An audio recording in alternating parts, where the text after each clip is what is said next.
બોટાદ તાલુકાના નારોલી વૈડા ગોળિયાથી રાણપુર જતા રસ્તા ઉપર આવેલી પ્રાથમિક શાળામાં હાડાબોળ પાણી જોવા મળ્યું હતું,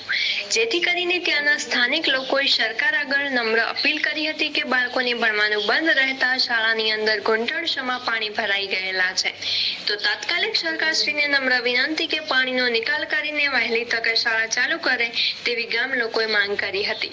શાળાએ આવવા માટે બાળકોને તળાવમાંથી આવવું પડે છે, જે તળાવનું પાણીનું કોઈક આગળ નિકાલ થાય તેવી સરકારશ્રીને ખેડૂતોએ બે હાથ જોડીને નમ્ર વિનંતી કરી હતી, એવું મીડિયા સમક્ષ ખેડૂતોએ જણાવ્યું હતું। બ્યુરો ચીફ વિજય ચૌધરી।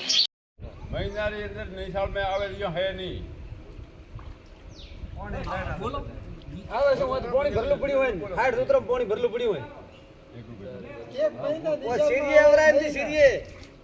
કયો રસ્તો આ રહ્યો સિરિયો રણપુર જાય બલડાના ગોળિયાથી રણપુર સિરિયો જાય એ નિશાળનો સિરિયો હોય અમારી શાળાનો રસ્તો હઈ ની એટલા માટે આને કોઈ સુવિધા કરાવો ને કે આપણે કોઈ બી રોડ પાકો તમે વ્યવસ્થા કરાવો ભલે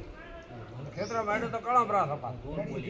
ખેતર બરોબર છે ખેતરોમાં આવા હારું પગદંડીઓ છે એ બધી ડૂબાયેલી છે પગદંડી નીકળ્યા ભદ્રો આવ્યો ખેતર મોરા આવરાય છે એ રણપુરને જોડતો રોડ છે તો